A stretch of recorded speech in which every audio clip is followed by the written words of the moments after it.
j'ai vu une vidéo où le président Alassane Ouattara était en train de conseiller le président Mugabe de laisser ses fonctions à un autre. Parce qu'il se disait que le fait de maintenir sa position comme président va apporter davantage de troupes dans le pays des Zimbabwe. Et vous voyez bien aimé, c'est un conseil qui venait du chef d'État de la Côte d'Ivoire. Parce qu'il se disait que la guerre n'est pas bon et le soulèvement n'est pas bon.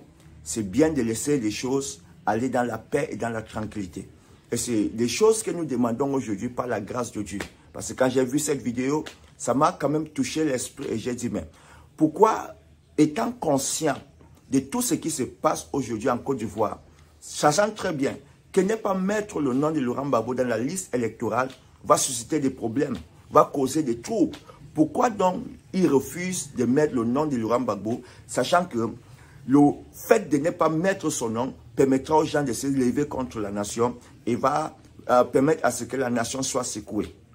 Et je me suis dit, mais quand on donne des conseils aux autres, on doit aussi chercher à appliquer ce même conseil parce que ça peut nous aider. Et c'est pourquoi les institutions internationales comme nationales sont en train d'implorer la grâce pour que le nom de Laurent Gbagbo entre dans la liste électorale. Mais le gouvernement ivoirien ne voit pas l'importance. Mais sachant très bien que ne pas mettre son nom va apporter davantage de troubles. C'est pourquoi, quand j'ai vu cette vidéo, j'ai dit, ah, s'il peut revoir cette vidéo et qu'il devient conscient pour appliquer ce qu'il avait donné comme conseil à l'époque, ça va aussi aider. Parce que nous, ce que nous voulons pour la Côte d'Ivoire, c'est la paix. Ce que nous voulons pour la Côte d'Ivoire, c'est que les uns et les autres, par la grâce de Dieu, puissent être en paix entre eux et que les élections se passent dans la tranquillité et que ça se passe sans soucis, sans bruit, sans guerre, sans toutes ces choses-là. C'est ça le désir que nous voulons et ça c'est ce que nous demandons au gouvernement de la Côte d'Ivoire. Tout le monde est conscient que, en fait, il y a des mouchadages, il y a des choses qui se disent derrière qui sont en train de susciter la colère à cause de la candidature de Laurent Gbagbo. Donc, vu cela, je me dis que si le président actuel peut écouter cette vidéo, réécouter ses conseils par rapport